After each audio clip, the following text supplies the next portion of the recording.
শাবাবাকা ক্বাবলা হারামিক, আমার উম্মতেরা রে, যৌবন কাল আছে, যৌবন কালকে মূল্য দাও।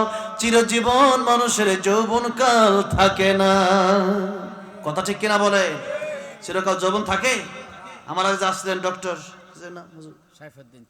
সাইফুদ্দিন চৌধুরী, উনি আমার কাছে গেলেন, উনি আমার যে বছর ছিলাম উনি গেলেন, যাওয়ার পরে বললেন, বাবারে একসময় কত চিল্লাইছি, একসময় কত লম্বা সফর করছি, তুমি একটু চাপ কম নিও, কারণ এখন বুঝবা না, একসময় যৌবনকাল ছিল, এখন মুরব্বী হয়ে গেছে, আগের মতো আর শরীর কুলায় না, শরীর কুলায় না, দেহ আর কুলায় না। বাবারে এক সময়, এখন তো বক্তার অভাব নেই, আর ওই সময় বক্তা ছিল, পুরা দেশে বক্তা ছিল 15-20 জন, ওই সময় আমরা ওয়াজ করতাম। আজকে সেরকম চিল্লিতে পারে না, বৃদ্ধকাল চলে আসছে। সুতরাং যৌবনের এই সময়টা চলে যাবে, বরফের মতো সময় গড়ে যাচ্ছে, কিন্তু আমরা তো ঠিক হচ্ছি না, আমরা ঠিক হচ্ছে না।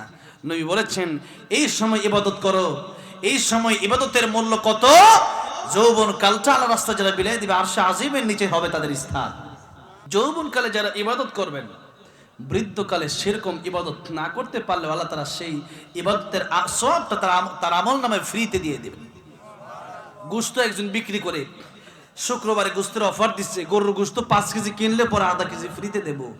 আপনি গিয়া বললেন 5 কেজি গোশত দরকার নাই, ওই যে আধা কেজি ওটা ফ্রি দিয়ে দেন, দিবে? দিবে? দিবে না।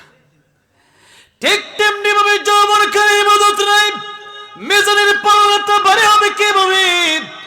যৌবনের ইবাদতের দাম তো বেশি, গুনাহ করতে মনে চায়, এরপরেও বান্দা গুনাহ করে না, এই জন্যে তার ইবাদতের দামটা বেশি। আর এটা হলো গুনাহ করতেই মনে চায় না, গুনাহ করার শক্তিই নাই, এখন গুনাহ করবো কেমনে? আর এটা হলো গুনাহ করতে মনে চায়, এরপরে গুনাহ করলাম না।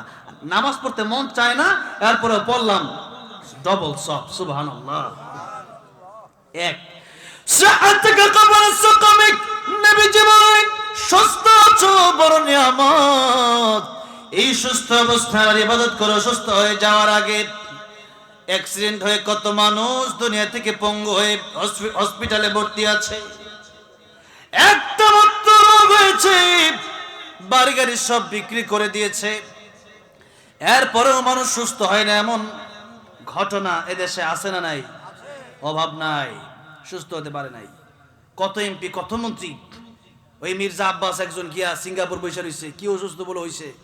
টাকা পয়সার অভাব আছে, ঢাকা ব্যাংকের মালিক, অসুস্থ নাকি আল্লাহ মাহবুব জানে, ওটা পরের কথা, কিন্তু ওই যে বৈশা রয়েছে অসুস্থ হইয়া, এখন এই টাকা পয়সা তো আর কম নাই, কিন্তু কি চাইলে সুস্থ হতে পারবে? কত মানুষ মরেই গেছে, যাক আল্লাহ হায়াত দেখ। এখন কথা হচ্ছে, এত বড় ঢাকা ব্যাংকের মালিক, কিন্তু সিঙ্গাপুরের দুর্বল লাগে, এমপি হয়েও দেশে ঘুরতে পারতেছে না, কেন? যে কোনো মানসিক হোক, শারীরিক হোক, অসুস্থ, এই অসুস্থ আল্লাহ দিয়ে দিলে পরে সুস্থ হওয়ার মতো আপনি টাকা দিয়ে সুস্থ হতে পারবেন? এই ক্ষমতা আপনার আছে?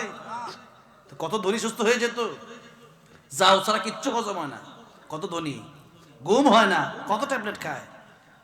শান্তিটা টাকার সাথে নয়, সম্পর্কটা আলা বিযিকরিল্লাহি তাতমাইন্নুল কুলুব, কলবের মালিক আল্লাহ, আর জিকিরের মাধ্যমে এই কলবে আল্লাহ শান্তি দেয়। কিসের মাধ্যমে?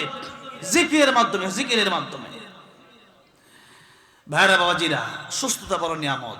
গিনাকা ক্বাবলা ফাকরিক, নবী বলেন, দুনিয়া আছে, টাকা পয়সা রাস্তা দিও, যদি না দাও বিপদ আসবে, তো আসবে, তো আছেই, আর তুমি ফকির হয়ে যেতে সময় লাগবে না। চাই ফারাগকা ক্বাবলা শুগলিক, নবীজি বলেছেন, অবসর আছো, ব্যস্ত হওয়ার আগে ইবাদত করো, একদিন তুমি ব্যস্ত হয়ে যাবে। আমার এক হুজুর বলতেন, যিনার কাছে আমি হেদায়েতুন নূহ কিতাব পড়েছিলাম, হুজুর বলতেন, যখন তোমার 2 পাও যেথায় খুশি সেথায় যাও, যখন তোমার 4 পাও ভাত কাপড় দিয়ে যাও, যখন তোমার 6 পাও আব্বু তুমি কোথায় যাও। তার মানে কি, যত দিন যাবে, এখন যারা যৌবন, যারা যুবক বিয়ে করে নাই, কারা কারা হাত উঠান? হ্যাঁ, ঠিক আছে, বিয়ে করতে চান সবাই, কারা কারা হাত উঠান? হ্যাঁ, ওই যে বিয়ে করে নাই, জোশ বেশি, তো বিয়ে করা দেন, জোশ কমে যাবে ইনশাআল্লাহ। লিল্লাহি তাকবীর বলছে আমার ভাই, আল্লাহ আমার ভাইকে, সবাই যে যুগ ভেবে বিয়ে করে নাই, নবীজি বলেছেন 3 কাজে দেরি করো না। কয় কাজ? 3 কাজ। 1, তোমরা নামাজের সময় হয়ে গেলে নামাজ পড়ে নাও। 2, তোমরা বিয়ের সময় হয়ে গেলে দ্রুত বিয়ে করে নাও। 3 জানাজার সময় হয়ে গেলে লাশ নিয়ে গড়িমসি করো না, দ্রুত দাফন করে ফেলো। এই যে এতগুলো কথা বললাম, এর মধ্যে বিবাহের কথা নবীজি দ্রুত করতে বলেছেন। আমি আমাদের আর রায়হান ইন্টারন্যাশনাল মাদ্রাসা নারায়ণগঞ্জ, আমার মাদ্রাসা গাজীপুর, আমাদের মাদ্রাসা 3000 ছাত্র, আর রায়হান মাদ্রাসায় প্রায় 3000 ছাত্র, কিছু কম হবে। তো সেখানে একজন গার্ডেন আসলেন, তার 2জন ছেলে 1জন মেয়েকে ভর্তি করাবেন। উনি এসে বললেন যে আমার বড় ছেলেটাকে বিয়ে করাই দিছি, 15 পারা হিফজ করছে। মানে এটা কেমন কথা? 3000 ছাত্রের ভিতরে এমন একটা ছাত্র নাই যে ছাত্র বিয়ে করছে এখন হেফজে পড়তেছে। সব ছাত্র অবিবাহিত, ছোট বাচ্চা, সব 10 বছর 12 বছর, দেখেন না কি ছোট বাচ্চা, বলেন না মারহাবা।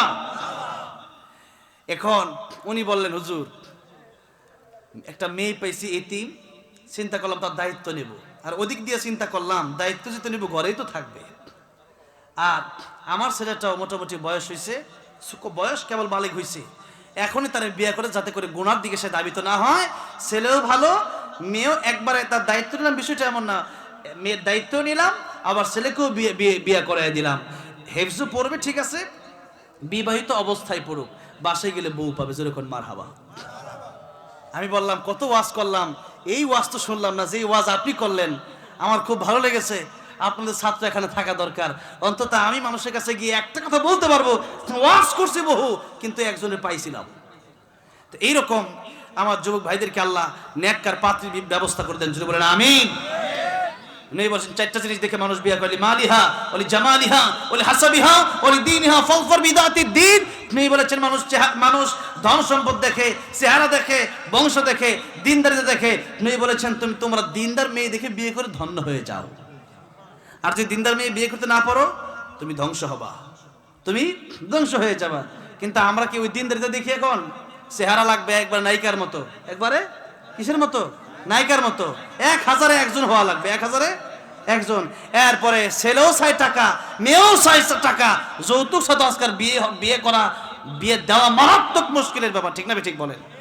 হারাম খাচ্ছেন, পায়খানা খাওয়া যেমন হারাম, যৌতুক খাওয়া একই হারাম।